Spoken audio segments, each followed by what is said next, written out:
area through. Sir. Thanks very much.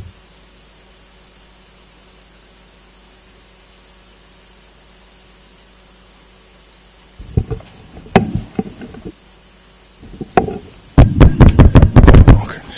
Thanks very much, the Program Director, Minister of State Security, Honorable Tipuwa Letsatsi-Tuba, Minister of Home Affairs, Honorable Dr. Siyabonga Cwele, the National Commissioner of the South African Police, General Stole,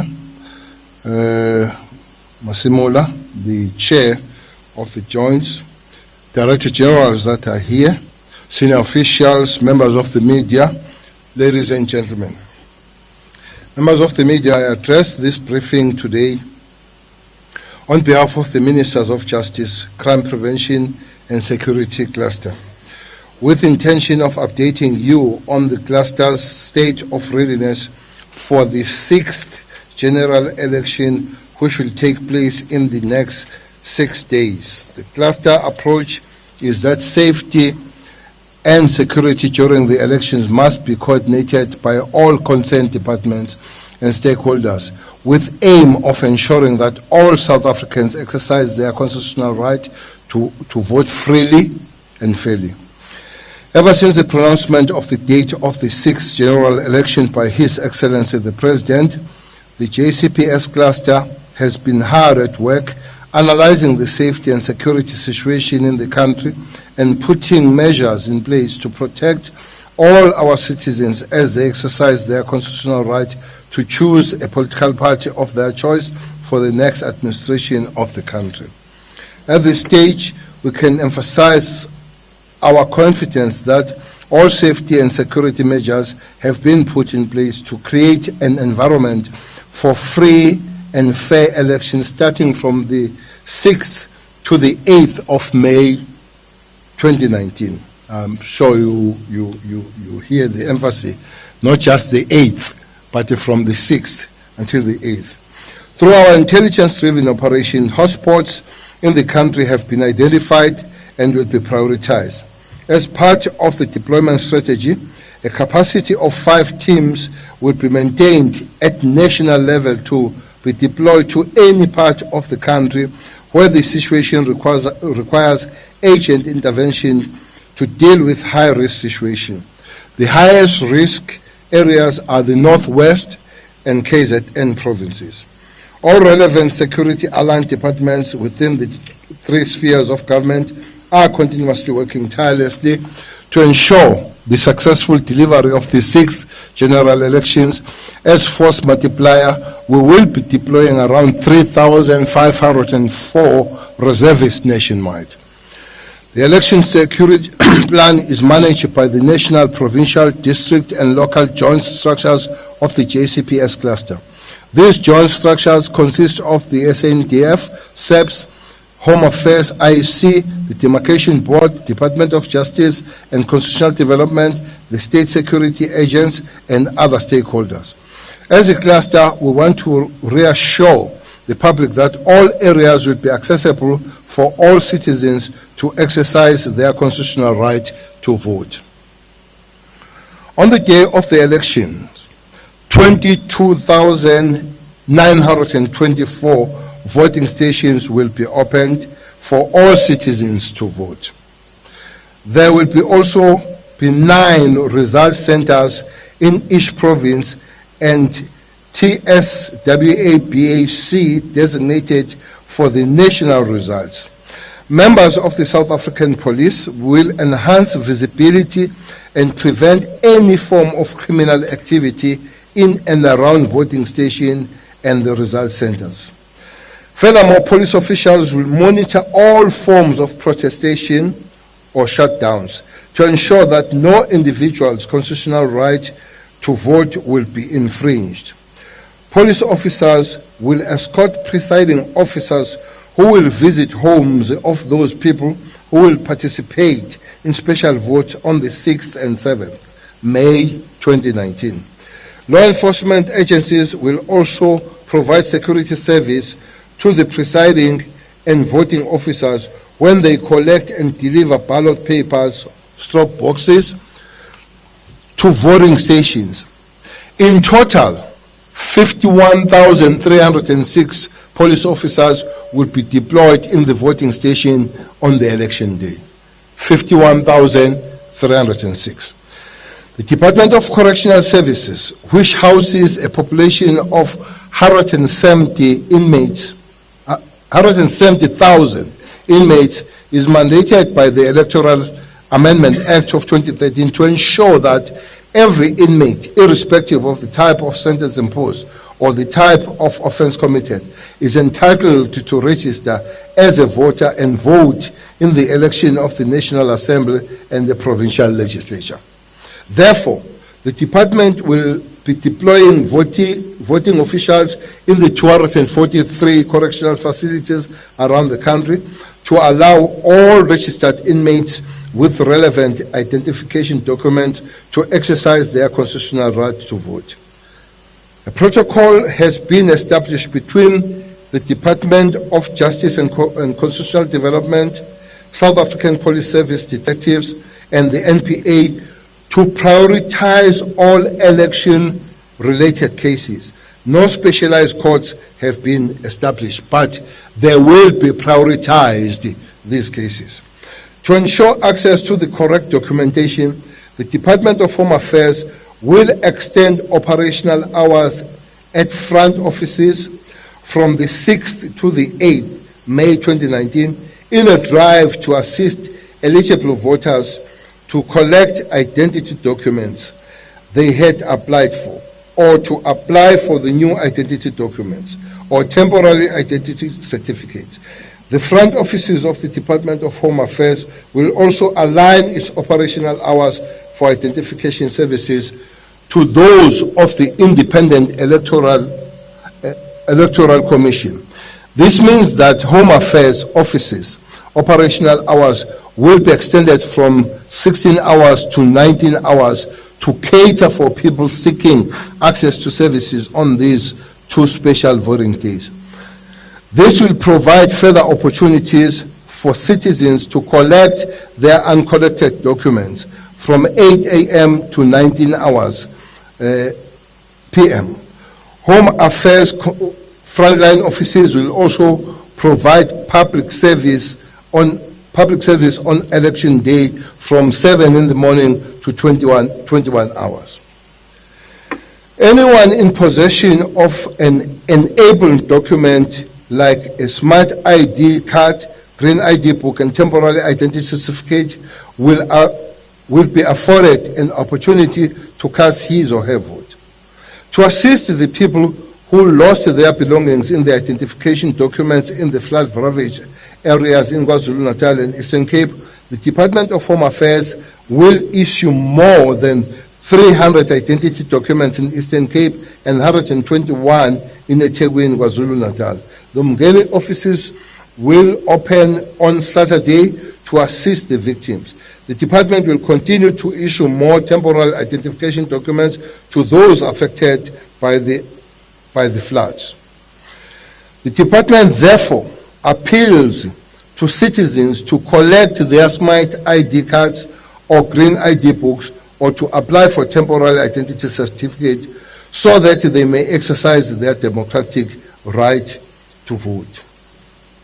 The South African National Defence Force will work with the JCPS Cluster Department to ensure that these elections happen in a safe and secure environment. Under the ambit of the national joints, the SANDF will be on standby to provide support to the IEC. In the case of a disaster, the SANDF is on standby and ready to support, as they have contributed to assisting in the recent floods in KwaZulu-Natal and Eastern Cape. Ladies and gentlemen, the JCPS cluster will ensure that the 6th general election will be conducted in a safe and secure environment. As the cluster, we emphasize that we are operational ready to execute our mandate and ensure that safety and secure environment for free and fair election to prevail. Many South Africans sacrifice their lives so that we can enjoy a democracy that is strong and vibrant, which allows everyone, irrespective of race, color, gender, or religion, to make their voice heard through voting. Together, we can build on the achievement of the past 25 years by going to the different voting stations to make sure that we build on the gains we have made since 1994. We wish all South Africans well as they exercise their constitutional right to vote for the party of their choice in the 6th general election. May we add to say 2 provinces have been mentioned as a high risk, that Northwest and KZN. Already there have been a pre-deployment there. We have sent some platoons, some sections in those specific areas, trying to make sure that there is a pre-stabilization in those areas that are looked as a hotspot areas, and already we are on the ground with the forces. As I've said, platoons and section have been sent on those particular mentioned areas. There are more in KZN and Northwest, but we have taken care of that. But also, as you have heard, that 3,000 plus reservists are there. Not only them, we have 5 other groupings that are waiting to be deployed where could be necessary on that particular day. All stations, low risk will get 2 members, medium risk will get 4 members, high risk will get 6 members. But that does not mean that should any situation prevail, we are not able to increase those figures. We will be able to increase. That has been prepared and we are ready for that. Thank you very much, ladies and gentlemen. Thank you, Minister. Colleagues, as you may very well understand, we are now on operational mode, so it means we should be on the ground, as the Minister says. So we're going to take 3 rounds of questions to allow the panelists and all of us to be at our stations forthwith. May I open the floor for any questions? You know the regime. You say your name, your institution, and then your questions. Good day, Sipho Sturman. I don't know if this is working. Is it right? Sipho Sturman from SABC TV News. Just with KZN and Northwest, what have been the consideration that you took to declare these 2 provinces as high-risk areas? And also, are there particular districts within those provinces that you're focusing on particularly? Provinces are quite big. Are there specific areas that you're focusing on? And just again, what are the factors that influence your decision to say we need to deploy more security with these 2 provinces?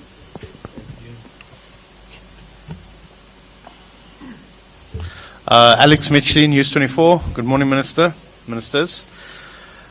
Just carrying on my colleague's question, obviously in the run-up to elections now we've had several shutdowns in Gauteng and a bunch of different protests, also a lot of people in different areas whilst protesting saying that they will make elections impossible in their areas, voting impossible.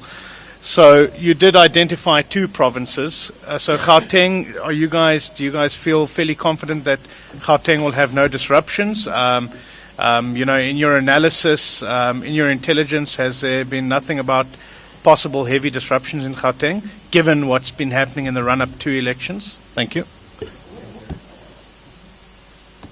Good morning, Ministers. Pule from Open News.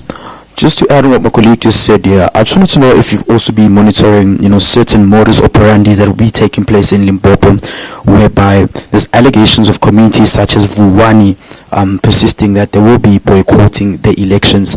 And secondly, are you also looking into the political killings that have been taking place? Are you looking closely into that? We know of the recent one of the ANC Youth League chairperson, Tumisani Moyo, of the eThekwini Municipality, Ward 7. Is that being taken seriously as well? Thank you. Thank you. In the panel? I'll go for the first, I guess, and the third, because the police are handling the third one. The identification of risk is low, medium, and high. So almost all provinces will have some form of the risk. But here we're concentrating on the high risk. What made the high risk, maybe it also touches on the second question. It is not the duty of the police to interfere with the peaceful marches out there. It's not the duty of the police to do that, or even of the cluster. We come in when there is violent actions, when it begins to interfere with the constitutional right of other people.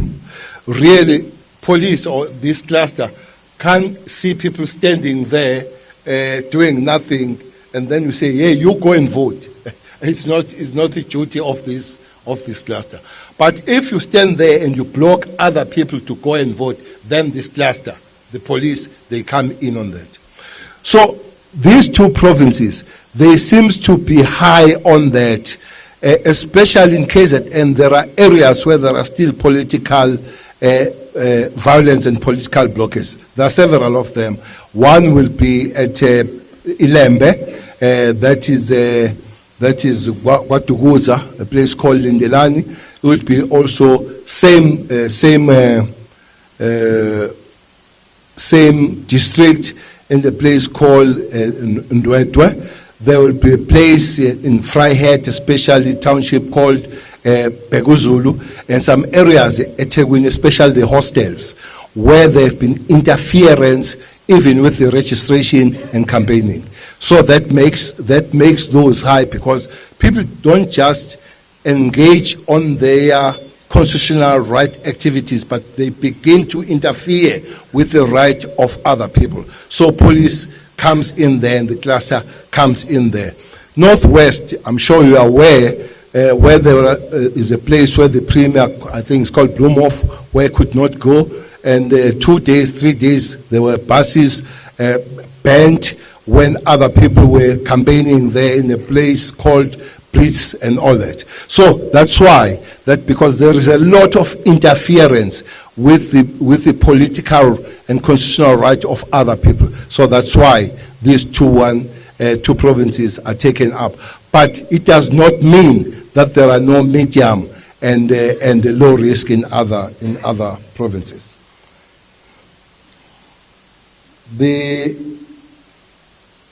I think other ministers will do a second. Third, yes, the killing of Tumsani, Moyo, there are two brothers there. Is the younger one, the one that was killed, and the older one, Fanny. They both have been councillors in Ward 7. It took by some kind of surprise, because it's a very quiet area in that particular region of eThekwini, Ward 7.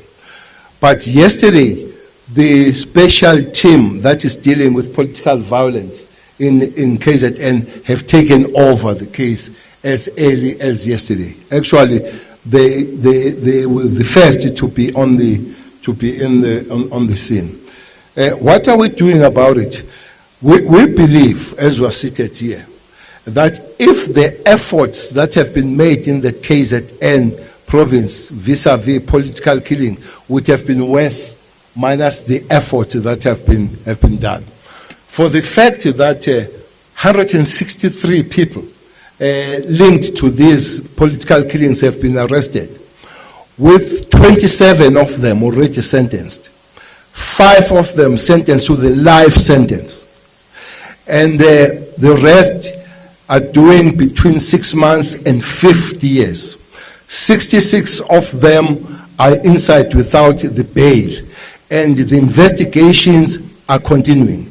We just imagine if these 163 people were not arrested, what havoc that would have caused in that. We still do have these elements, yes, but we believe that the intervention that have been made have really assisted in that area. with a full belief that the day will come when KZN province will be normal like all other provinces when it comes to the political killing, where people will be free to do their activities without the fear and all that. There is trouble that is going on there, but I think the state has responded with all mighty that it has for the fact that so many people have been arrested in that particular province.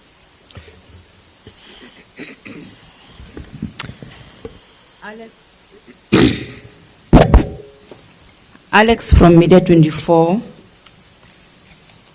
spoke about why Gauteng is not included in the hotspot provinces. Gauteng has enough capacity.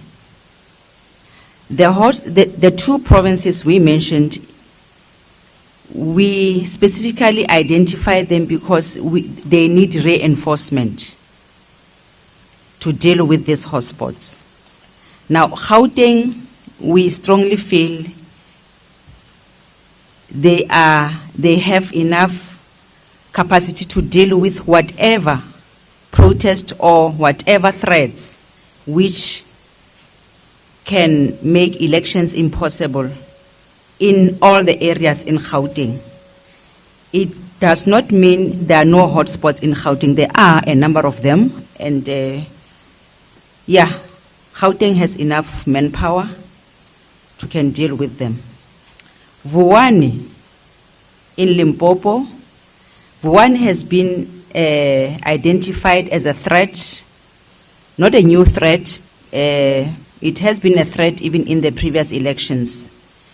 In Vuwani also, we have a deployment plan which will enable us to make sure every citizen in that area who wants to go and cast the vote will do so freely without being intimidated or affected by the threats which will come from that area. So one is also on our radar as far as threats are concerned. Can we add on Vuwani? There have been principals that have refused to sign the lease agreements with IEC so that they can hand over the schools as the voting stations. Those schools have been reduced to 6 now.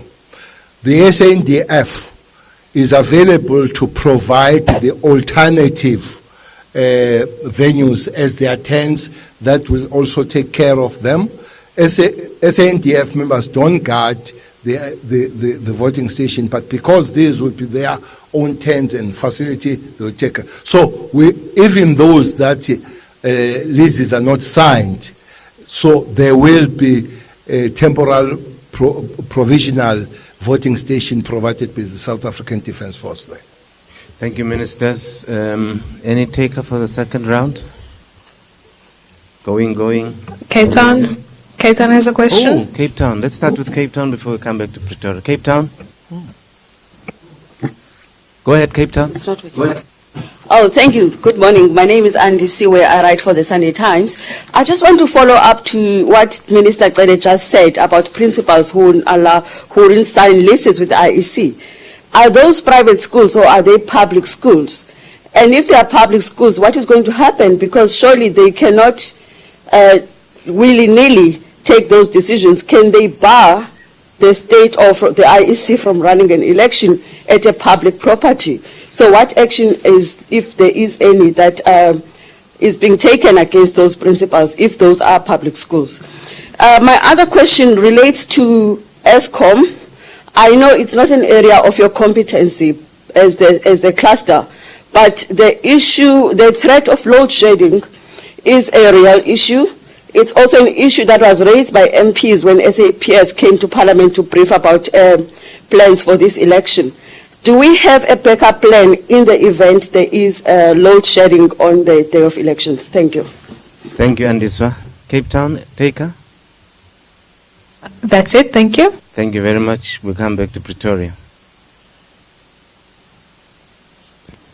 Good morning, Ministers. Samkelo Masego from ENCA. Ngilaba mndosi. My question is very directed to you and the security class, to the State Security Minister. When it comes to what were the main basis of you basically signaling out the Northwest and KZN as high-risk areas? For instance, in KwaZulu-Natal, over the years, you've had in areas such as the Zululand district, where you once you were still the Commissioner of Police, where there were high tensions within that province. What basically motivates you to say that province is a high risk? Is there also any factor of altercations between political parties, namely your IFP and your ANC in the greater Zululand district? You've seen the IFP crawling back into power in areas such as Gumtuba. What is your understanding behind that? And also, when you look at the Northwest has been an area which has seen political turmoil, particularly within the governing party in that province. Is there any factors from an intra-party basis that also comes in to say others may be blocking others to going into voting to make sure that a political organization gets below a certain percentage to influence further political discussions in intra-party political matters come their NGC in next year, rather? And to the State Security Minister, this is rather a political question. Have you had engagements with the Secretary General of the governing party with regards to his allegations that he is being spied on, and other ministers such as Deputy Minister of Kokta, if I'm not mistaken, Obed Papela, who is saying that his phone has been tapped? Are you looking into politicians who are alleging that their phones are being tapped there? And the last question would also be, should there be a disaster, for instance, in an area like Gauteng, which is allegedly to be the hotly contested province?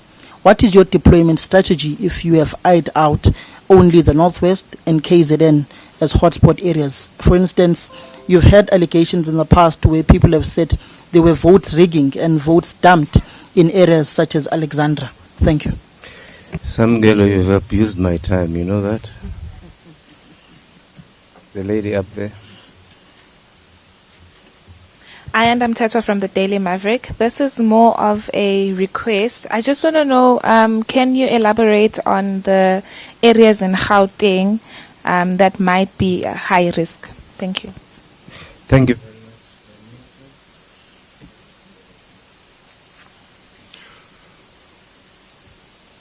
Let me start with ESCOM. Let me start with ESCOM in terms of the load shedding. We have been working with them in terms of assessing the threats and the risks, and we are now in a position to confirm that 30,000 LED lights are procured for now to make sure in case there's load shedding, we are not in the dark. So these lights will be on standby and will be dispersed in other areas in case there is a load shedding. Now, in terms of the why are we targeting only the two provinces, the threat assessment is informed by the intelligence work done on daily basis, and now we can confirm that in these two provinces, KZN and Northwest, there are elements of activities which could undermine the election processes to run smoothly.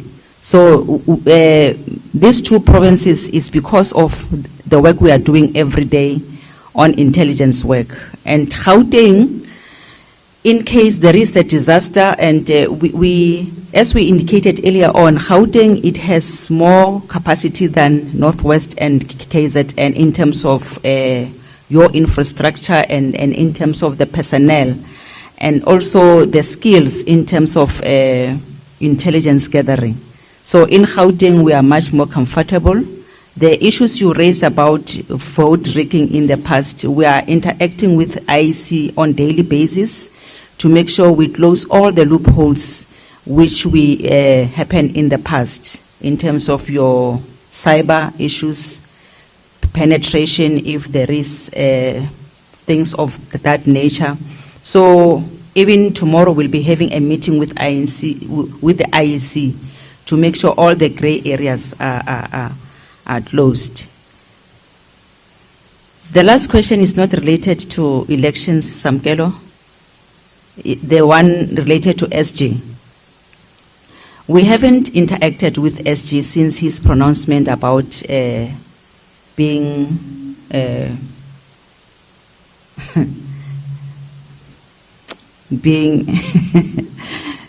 so we are still waiting for him to officially come to us to say, I have a problem, I have a challenge in regarding to my me being personally surveilled. So we cannot go to him, but it's him who should come to us to report the matter so that we can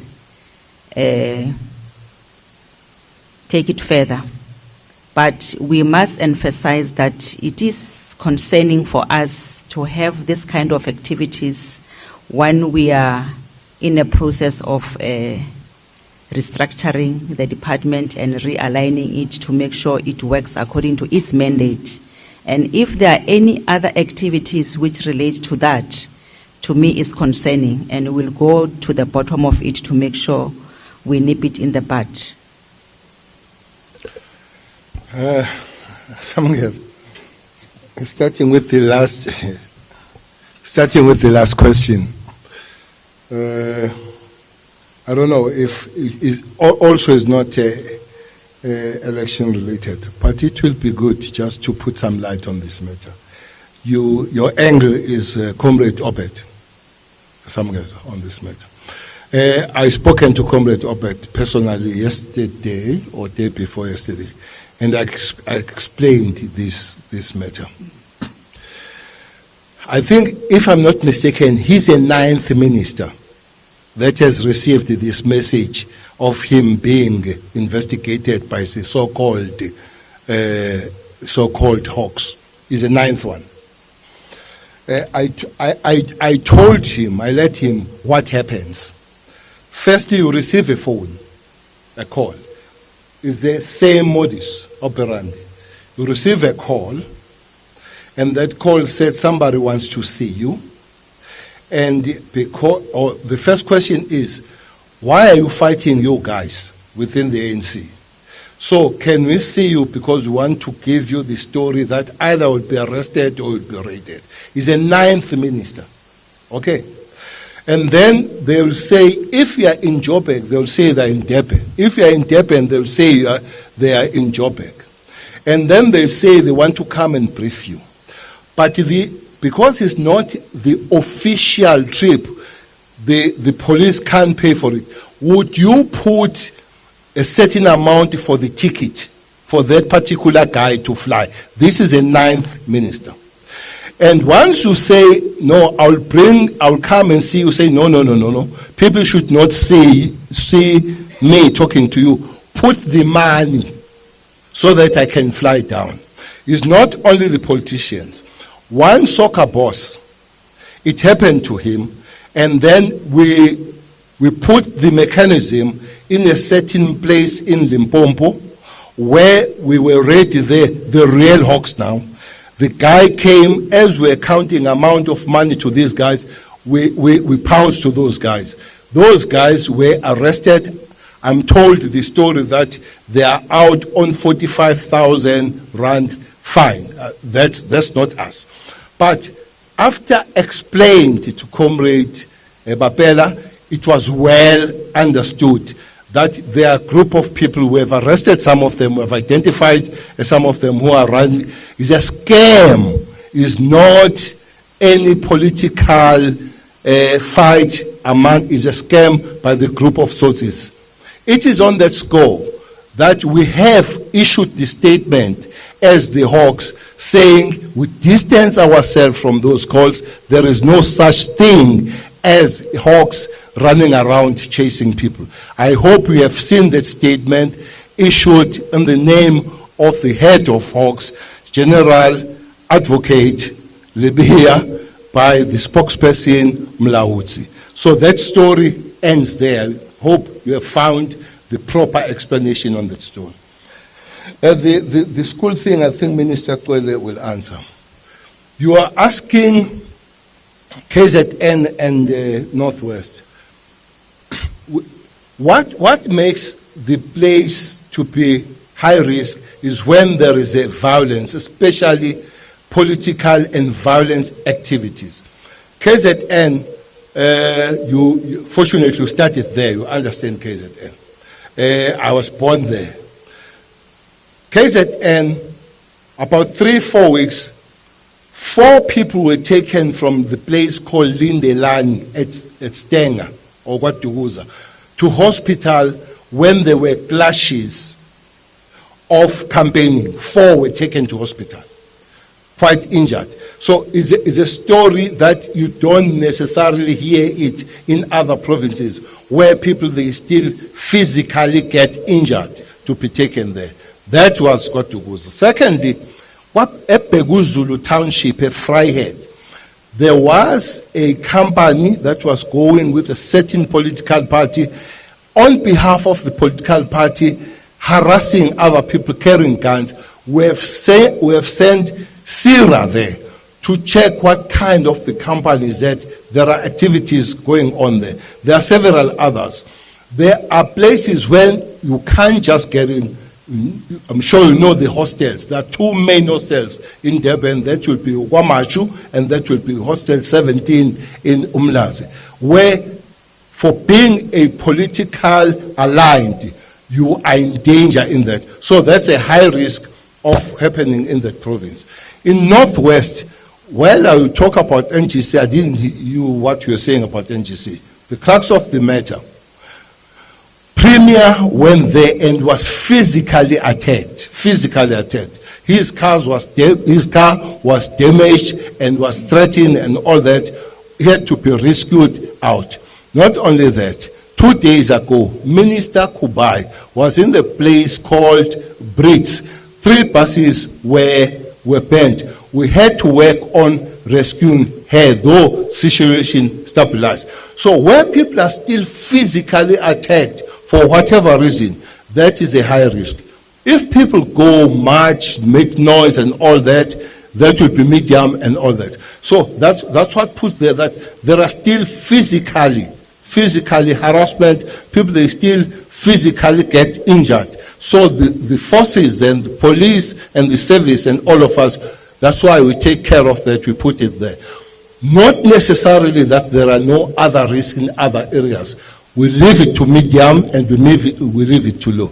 I think that does put the matter to perspective. Thanks. I think the other question will be answered by Minister Dr. Twine. Okay. Thank you, Makai. Now, let me maybe just start with one. Colleagues will remember that schools were banned in Vuane. Quite a number of schools. So you'll understand the anxiety of those who are charged with responsibility of administering those schools. That has been the main concern in terms of contracting with the IEC. But it is important that because of engagement and assurances from the security cluster, the number has come down from about 13 to 6 schools now. So there were initially about 13 schools, now it's come down to about 6 schools who are still having those anxieties in terms of allowing IEC to utilize them. But we hope that that will continue to come down as they see these deployment forces which are sent for stabilization in all provinces. They are not only sent to KwaZulu-Natal and the Northwest. The stabilization forces are there in Limpopo, they are there in Western Cape, they are there in Eastern Cape, in all provinces. The other matter, maybe just on Gauteng and the places like Alex, who have been hotspots recently. You will also remember that there's an IMC which is led by Minister Mkhize, supported by this cluster. The critical thing is that in any hotspots, we need visible leadership. It's only problem when the leadership takes cover, like we have seen with the leadership of Johannesburg taking cover, that's caused the escalation of the problem. Now that we're working in an intergovernmental forum with all spheres, local, provincial, and national, and engaging the community, because the important thing is to engage communities before protests escalate to violence. Those are some of the things we are basically encouraging, that in all areas, the political leadership and the local leadership must engage people when they've got complaints before the issues escalate to violence. I thought I should just give those. Thank you very much. There is one question. What do you do with the schools that are not giving the lease in Limpopo? I've started with that one. Yes. Says, thank you very much. I suspect that brings us to the end of this conversation. I'll allow the lady one more bite, which is elaborate on the high-risk areas in Gauteng. I thought that was dealt with. Yeah? It was dealt with. Yeah, but Minister Kwele has just mentioned some few of them. If it is Alex alone, Thank you very much, ministers, and thank you to you, colleagues, and much appreciated. My name is Sipio Dlamini, by the way. I'm sorry I didn't introduce myself initially, but thank you very much. It's rising. That's why we're worried. no, but